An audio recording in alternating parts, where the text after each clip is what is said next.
Итак, друзья, сегодня я хочу вам показать еще один вид костра, который очень удобен для того, чтобы возле него посидеть большим коллективом. Он называется ноди.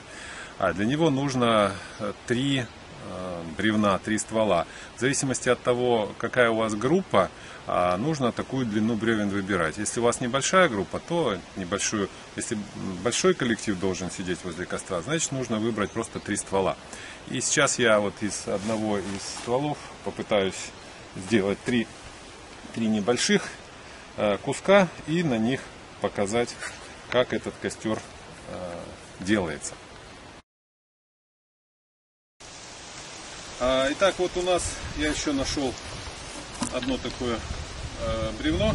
Вот они как раз 2 одинаковые длины. Ну и третье будет поменьше, хотя в принципе желательно, чтобы она была где-то такого же диаметра, как эти стволы. Но для наглядности можно будет сделать и из этого. Вот так.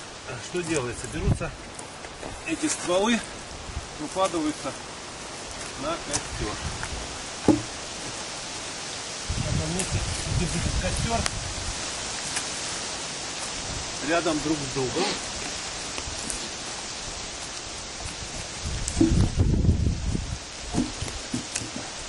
Один на другой. Вот. А сюда сверху сейчас мы уложим горючий материал, легко горючий. Это хвоя, сухая трава, ну и что-то такое, что быстро может загореться. Итак, между 2 бревен я уложил вот такие легко горючие материалы. Тут и бумага, и хвоя, и кора. И теперь их нужно поджечь для того, чтобы по всей длине начал гореть огонь.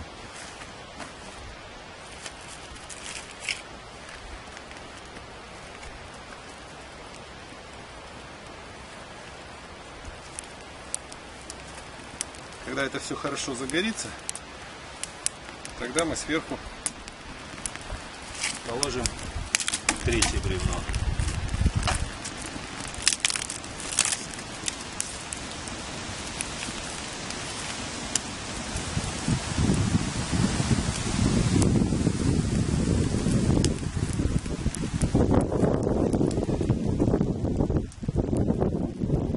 Вот теперь можно положить 3-е бревно для того, чтобы оно первых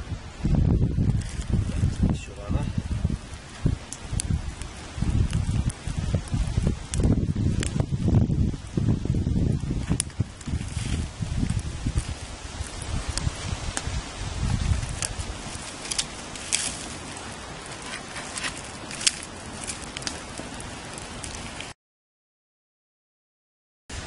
Вот таким образом у нас имеется 3 ствола, а внутри между ними зона горения с высокой температурой. И она будет достаточно долго гореть. И длина этого костра обеспечивает обогрев большой площади. И людям, которые возле него сидят, будет достаточно комфортно. Не надо ютиться всем к одному маленькому костру, а можно сидеть по всей длине и испытывать удовольствие от этого.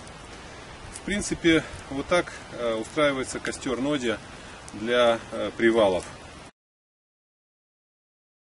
Вот так наш костер разгорелся. И вы видите, что он довольно равномерно горит, дает хорошее тепло. Возле него очень уютно и комфортно. Мы засекли время. Это было 11:30, когда мы его зажгли. Посмотрим, сколько времени он будет гореть. Ну вот, прошло время, сейчас 12:45, то есть с 11:30 до 12:45, это 1:15.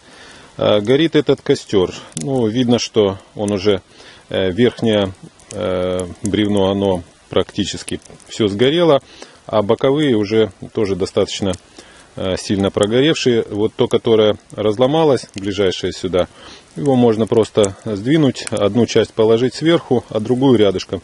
И костер будет продолжать гореть в том же режиме еще, как минимум полчаса, а то и час. То есть мы видим, что этот костер достаточно хорошо и долго горит и дает очень хорошее тепло. Поэтому, когда вы будете с друзьями на природе, вечером у костра, вот такой костер, он будет очень для вас удобен.